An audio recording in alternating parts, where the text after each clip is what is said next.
Good evening. Thanks for joining us on India Business Hour. The big stories that we're tracking for you this evening. Pakistan attempted to engage 15 military targets in northern and western India overnight, says India's Ministry of Defence. India negates escalation efforts with proportionate response. The Defence Ministry says it is reliably learnt that the air defence system at Lahore has been neutralised. The government says that any further escalation by Pakistan will be addressed proportionately and in equal measure. The India-Pakistan border remains tense. Defence Ministry says 16 people, including 5 children and 3 women, were killed in unprovoked firing by Pakistan along the line of control. India was forced to return fire to halt Pakistani artillery. All political parties pledge full support to the government and armed forces after Operation Sindoor. The Defence Minister says leaders present at the all-party meeting that at least 100 terrorists were killed by India's strikes. Intensifying conflict between India and Pakistan caused a sharp fall in equities in the last hour of trade. The rupee slides nearly 1.5%, records its biggest single-day fall in more than 2 years.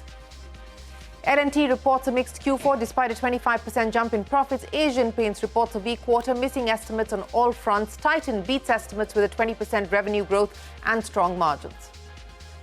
President Trump seals the first trade deal since he unleashed a tariff war. The UK and US will put pen to paper on a deal lowering trade barriers between both nations. To be honest, if we don't seize it quickly, the moment will pass us by because others are moving on to it very quickly as well. But that doesn't mean India doesn't have an opportunity. India needs to seize the manufacturing opportunity quickly, says World Bank President Ajay Banga. At zero for zero tariffs could pave the way for India to join the global supply chain and significantly boost production. That's an exclusive. India offers zero tariffs on most products to the United States with the exception of wheat, dairy and maize. Sources say differences remain on non-tariff barriers. Commerce Minister Goyal is likely to visit Washington later this month. On the 25th anniversary of the Gates Foundation, Microsoft founder Bill Gates says he will give away virtually all of his wealth much faster than he had originally intended. Says he plans to do this in the next 20 years instead of decades after his death, adding that the foundation will close its doors permanently on the 31st of December 2045. Conditional nod to Starlink for offering satellite-based internet services in India. Sources say a letter of intent issued to the Elon Musk-led company. Final approval only once Starlink satisfied all license conditions and security protocols. The Papal Conclave at the Vatican spills into the second day as cardinals fail to elect a new pope on day 1. Up to 4 rounds of voting expected today. 3 of the last 5 popes were elected on day 2.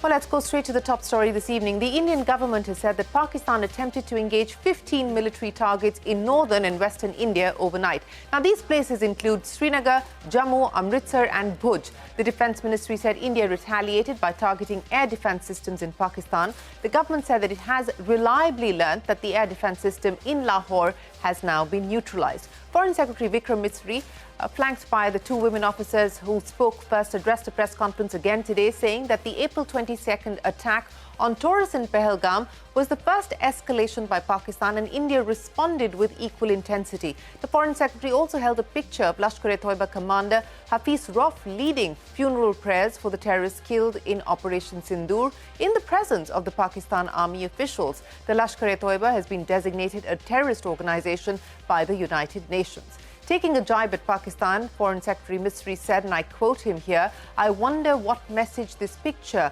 that you're seeing on your screens, sends to all of you," unquote. There was heavy shelling last night at the line of control as well. The Defence Ministry said that 16 people were killed due to unprovoked firing from across the line of control in Jammu and Kashmir. The ministry also said that India was compelled to respond to bring mortar and artillery fire from Pakistan to a halt. Now, speaking at an event in Delhi today, the Defence Minister said that this operation was conducted with precision and was highly effective. Take a look. जिस precision के साथ यानी जिस सटीकता के साथ operation सिंदूर execute किया गया वह अनइमेजिनेबल है, बहुत ही सराहनीय है। इसमें 9 टेररिस्ट कैंप्स तबाह हुए और अच्छी खासी संख्या में आतंकी मारे गए। Our intention has not been to escalate matters. We are only responding to the original escalation, as I said, and our response has been targeted, precise, controlled and measured. Only no military targets have been selected. Only terrorist infrastructure in Pakistan has been hit. ये तक दावा करते हैं कि हम 3 Rafale हमने गिरा दिया, इतने हमने मिग गिरा दिए, और जब उनसे पूछा जाता है तो वो कहते हैं कि सोशल मीडिया में हमने ये सब चीजें देखी थी। तो अगर आधिकारिक तौर पर अगर आप कुछ कह सकें इस पर, ताकि उन्हें भी समझ में आए कि इस तरह के प्रोपेगेंडा नहीं चलने वाला है। देखिए, जब सही समय होगा तो आधिकारिक तौर पे इसके बारे में सूचना दी जाएगी। इसमें अचरज की कोई बात नहीं है। आखिरकार ये एक देश है जिसने अपना इसका जन्म लेते ही झूठ शुरू हो गया था। 1947 में जब पाकिस्तानी फौज ने जम्मू कश्मीर पे दावा बोला तो उन्होंने किसी ऐसे वैसे व्यक्ति से नहीं, संयुक्त राष्ट्र से झूठ बोला कि हमारा कोई लेना देना नहीं है। If any civilians were killed in these attacks, I wonder what message this picture actually sends to all of you. This is a question that is worth asking. It's also odd that the funerals of civilians are carried out with the coffins being draped in Pakistani flags and state honors being accorded. As far as we are concerned, the individuals eliminated at these facilities were terrorists. Giving terrorist state funerals may be a practice in Pakistan. Doesn't seem to make much sense to us. Indian Armed Forces targeted air defense radars and systems at a number of locations in Pakistan. Indian response has been in the same domain with the same intensity as Pakistan. It has been reliably learnt that an air defense system at Lahore has been neutralized. 7 से 8 मई 2025 की रात को पाकिस्तान ने उत्तरी और पश्चिमी भारत में स्थित कई सैन्य ठिकानों को, जैसे कि अवंतीपुरा, श्रीनगर, जम्मू, पठानकोट, अमृतसर, कपूरथला, जालंधर, लुधियाना, आदमपुर, भटिंडा, चंडीगढ़, नाल, फलौदी, उत्तरलाई और भुज पर ड्रोन और मिसाइलों से हमला करने का प्रयास किया। इन हमलों को इंटीग्रेटेड काउंटर यूएएस ग्रिड और वायु रक्षा प्रणालियों द्वारा निष्क्रिय कर दिया गया। Well, the briefing today on Operation Sindoor 2.0, as it is being called. Parikshit is with us now with more on the government's briefing on day 2 of Operation Sindoor. Parikshit, take us through some of the key takeaways there from the Foreign Secretary. Number 1, the attack on 22nd April in Pahalgam was the original escalation by Pakistan. That was the word from Vikram Misri, the Foreign Secretary. He went on to say, India's intention has not been to escalate and we are only responding to the original escalation by Pakistan itself. Second, Pakistan claims India killed civilians. But why did the Pakistani army join funerals of terrorists at Muridke? The Foreign Secretary even held up a picture of Pakistan Army's participation in funeral of terrorists with Lashkar Commander Abdul Rauf. Number 3, Pakistani claims of India targeting Neelam Jhelum Dam in Pakistan is a blatant lie. And he also warned Pakistan that if you use this as a pretext for attacking India, Islamabad will be solely responsible for the consequences. Number 4, India to provide more information and evidence about the resistance force of the Lashkar-e-Toiba to the UN Security Council. Number 5, IMF board members should really look within and study facts before extending another bailout for Pakistan. That was a very strongly worded statement from Vikram Misri. He went on to say Pakistan's terror record should be well known to nations who generously open up their pockets to bail out Pakistan. Number 6, we are not surprised to see lies by Pakistani Prime Minister and other cabinet ministers about shooting down Indian fighter jets. At the right time, Indian forces will brief us on what has happened in the operation. Number 7, India has honoured the Indus Waters Treaty for over 60 years and Pakistan's refusal to enter negotiations to modify the treaty is itself a violation of the treaty. Number 8, Pakistan Army Chief Asim Munir's communal speech is linked to the Pahalgam attack. Number 9, Pakistan launched a targeted attack on the Indian Sikh community, a Gurudwara and homes of Sikhs. 3 Sikhs were killed in that attack.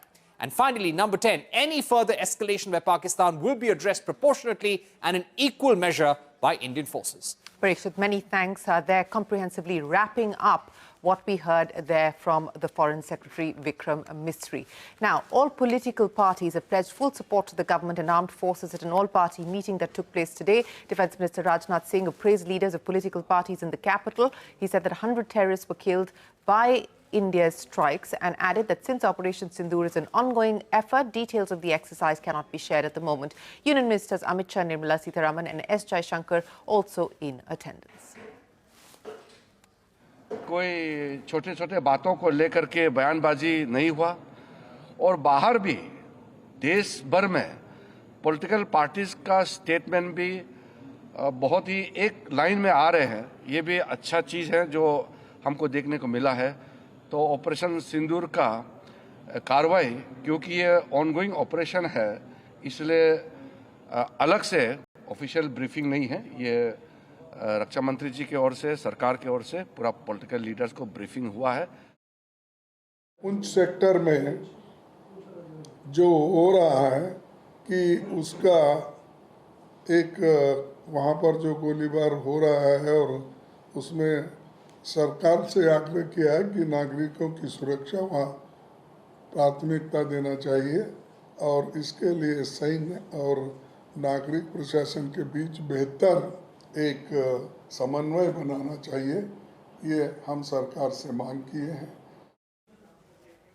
Well, political parties there after the all-party meeting called by the government. Now, the World Bank has no role to play in the Indus Waters Treaty, says the president of the bank, Ajay Banga. Speaking exclusively to CNBC TV18, Banga said the treaty is between two sovereign nations and the bank's role is limited to that of a facilitator. Remember, the Indian government has kept the treaty in abeyance after the Pahalgam attack, citing national security concerns. Here's Ajay Banga. The treaty is not suspended. It's technically called something in abeyance, is how the Indian government worded it. There is no provision in the treaty to allow for suspension, the way it was drawn up. It either needs to be gone or it needs to be replaced by another one. That requires the two countries to want to agree. The World Bank's role is basically that of a facilitator if they disagree, not by us making a decision, but by us being the party that goes through a process to find a neutral expert or an arbitrator court to settle it. We have to pay the fees of those guys through a trust fund that was set up at the bank at the time of creation of the treaty. That's our role. We have no role to play beyond that. I haven't heard from either country yet about anything to do with the Indus Water Treaty. So that's exactly where it is. I know there's a lot of speculation in the media about how the World Bank will either fix it or not, or be approached or not. It's all bunk, because we don't have that role to play. And I wish you would help me tell the media that they should take a look at the treaty and realize that the treaty is a treaty between two sovereign nations, and they have to decide whether that's what they want to continue with. It's their decision, and, so be it. Well, that's Ajay Banga there on the Indus Waters Treaty, saying the World Bank has no role to play. It is up to the two sovereigns to decide the future course of action. Meanwhile, Foreign Affairs Secretary Vikram Misri said that Pakistan is unwilling to renegotiate the terms of the decades-old Indus Waters Treaty. Remember, it was inked in 1960. Misri added that Pakistan's refusal to negotiate is in itself a violation of the terms of the Indus Waters Treaty. Listen in. India has been in communication with the government of Pakistan. We've sent several notices to them requesting for negotiations to discuss modification of the treaty. India has for 6+ decades now honored the treaty, even during periods when Pakistan imposed multiple wars on us, and even when relations were adversarial. Pakistan is the one that has been acting in violation of the treaty, deliberately creating legal roadblocks in India exercising its legitimate rights on the Western rivers. Well, that was the Foreign Secretary. Now, the markets actually saw a sharp fall in late trade. This after the Defence Ministry's statement on Pakistan's attempt to escalate tensions overnight. So you saw that big fall coming in towards the end of trade. The Nifty down by about 140 points, falling below 24,300. Mid-caps lost over 1,000 points. The small-cap index down 1.5%. And Nifty Bank was down by about 0.5%. So the equity markets reacted to news coming in on the escalating tensions. The rupee also reacted. It weakened sharply against the dollar in late trade. The rupee weakened by almost 88 paise against the dollar in what is the biggest single-day drop that we've seen for the currency in 2 years, 85.71. That is the dollar rupee for you. Bond prices also declined, leading to a sharp spike in yields. In the commodity space, crude oil prices saw marginal gains on the back of trade talks between US and China. US Treasury Secretary Scott Bessent is set to meet China's top economic officials on the 10th of May in Switzerland for the ongoing trade negotiations. Meanwhile, gold prices fell and reversed earlier gains. This comes after US President Donald Trump announced a trade deal with the UK, easing further trade tensions. So that is, of course, the big one. The trade deal between the US and UK is likely to benefit automakers like Tata Motors. This is a major chunk of the company's wholly owned subsidiary, Jaguar Land Rover's revenues come from the US market. JLR had paused shipments of its vehicles in April on account of the US tariffs of 25% on all auto imports. Further, the company has no manufacturing plants in the US, so shares of Tata Motors did recover from the 52-week lows on the back of the likely US-UK trade deal. Back to our exclusive interview with the World Bank chief. India needs to seize the manufacturing opportunity quickly, says Ajay Banga. He adds that the 0 tariffs could pave the way for India to join the global supply chain and significantly boost production. Take a look. To be honest, if we don't seize it quickly, the moment will pass us by because others are moving on to it very quickly as well.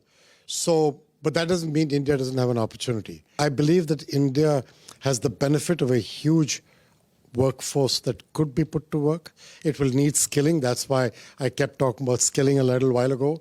I think India wants to do it. I think the Prime Minister is very clear in where he wants to go with it. So that will help on one side. Working on logistics will help. And clearing up the processes of opening a business, acquiring land, managing labor, those are going to be very important, Shireen, if you want to really get into the global supply chain the way you want to. The other thing is, what will help really in global supply chains is a 0 discussion. So if the trade deal that comes through is that kind of deal, boy, that will facilitate the reduction of friction enormously, which is what you need for a global supply chain. Well, that's Ajay Banga, the World Bank chief in India, speaking with me exclusively.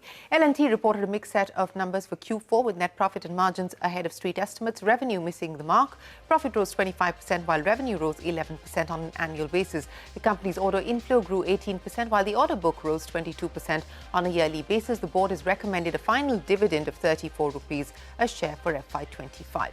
Asian Paints reporting a weak set of numbers in Q4, missing street estimates on all parameters. Net profit dropped 45% to 700 crores, while revenue slipped 4.3% to over 8,300 crores. The company also reported a volume growth of 1.8%. Titan, stable set of numbers for Q4, beating street estimates. Net profit up nearly 11%, revenue up 20% on an annual basis. Titan has appointed Ajoy Chawla as the managing director of the company with effect from the 1st of January 2026.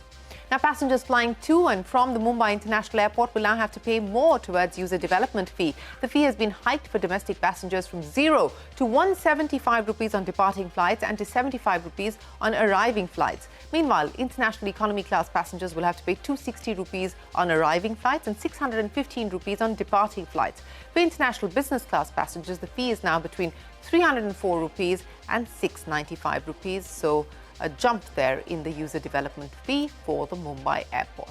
Up next, Bill Gates pledges to virtually give away all of his wealth as he clocks the 25th anniversary of the Gates Foundation, advances the timeline to the next 20 years. That exclusive when we return. Catch all of CNBC TV18's news and updates on YouTube, Facebook, Instagram, X and Jio Hotstar.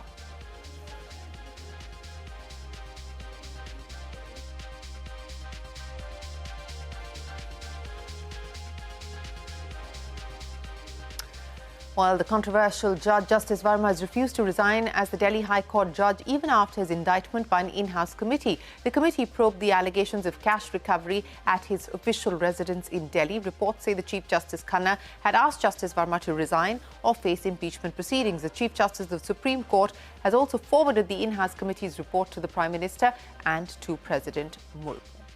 The government has provided Elon Musk Starlink a conditional nod to operate satellite services in India. The letter of intent was issued by the Telecom Department. However, it's pending final clearance. Ashmit is standing by now with the details. Ashmit, what does this now mean for Elon Musk Starlink?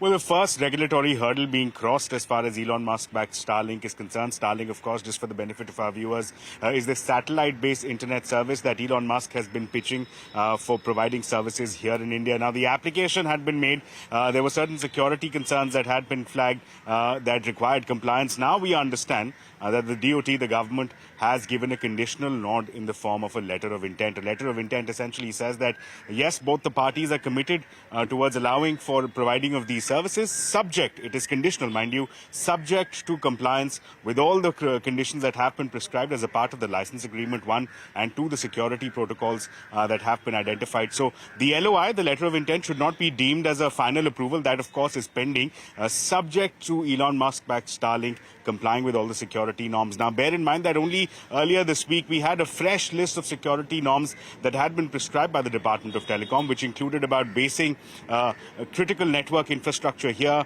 ensuring that there is no pilferage of the network, especially in border areas. It doesn't spill over into neighboring countries. There were issues with respect to data localization, with respect to providing the authority and the power to the government to intercept and block certain communications as and when required based on national security concerns. All those aspects are yet to be fulfilled. Once they are done, Starlink can then move ahead and seek final approval. But for now, the first hurdle being crossed, conditional nod being granted, the letter of intent being issued by the Department of Telecom, by the government to Starlink. Back to you. Ashmit, many thanks. In international news, Israeli forces have killed more than 60 Palestinians in Gaza in the last 24 hours. This comes as Israel continues to accelerate the blockade in the enclave. 2 missiles were fired at 2 locations at the same time, one inside a restaurant and another at an intersection, which killed at least 17 people. From one war-torn region to another, Russia's 72-hour ceasefire has come into effect as the nation prepares to mark the anniversary of its World War II Victory Day. However, Ukrainian officials have claimed that Russia has already broken the ceasefire by launching a drone strike over northeastern Ukraine. The Papal Conclave at the Vatican spills into the second day as cardinals fail to elect a new pope. On day 1, up to 4 rounds of voting expected today. 3 of the last 5 popes were elected on the second day. On the 25th anniversary of the Gates Foundation, Microsoft founder Bill Gates has said he will give away virtually all of his wealth, but he's doing this much faster than he had originally intended. Speaking to me, Gates said that he plans to do this over the next 20 years instead of decades after his death. He added that the foundation will close its doors permanently on the 31st of December 2045. When I asked him if this had to do with the overall environment that we're seeing globally, with governments retreating from granting money for development aid, Gates said that these developments were not linked to what is happening globally today. Take a look. Well, looking back on these 25 years, it's amazing what we've been able to accomplish. You know, together with partners, the one statistic of cutting the number of children who die every year in half has been phenomenal to be part of that. And so as I was thinking about that, I decided that we should essentially double down and spend all the rest of the money I'm lucky enough to have through the foundation on these causes over the next 20 years. And that'll allow us to be very aggressive, make some fantastic progress, and, we'll have real clarity. A lot of resources for 20 years, and then others can step in with whatever we haven't been able to finish off.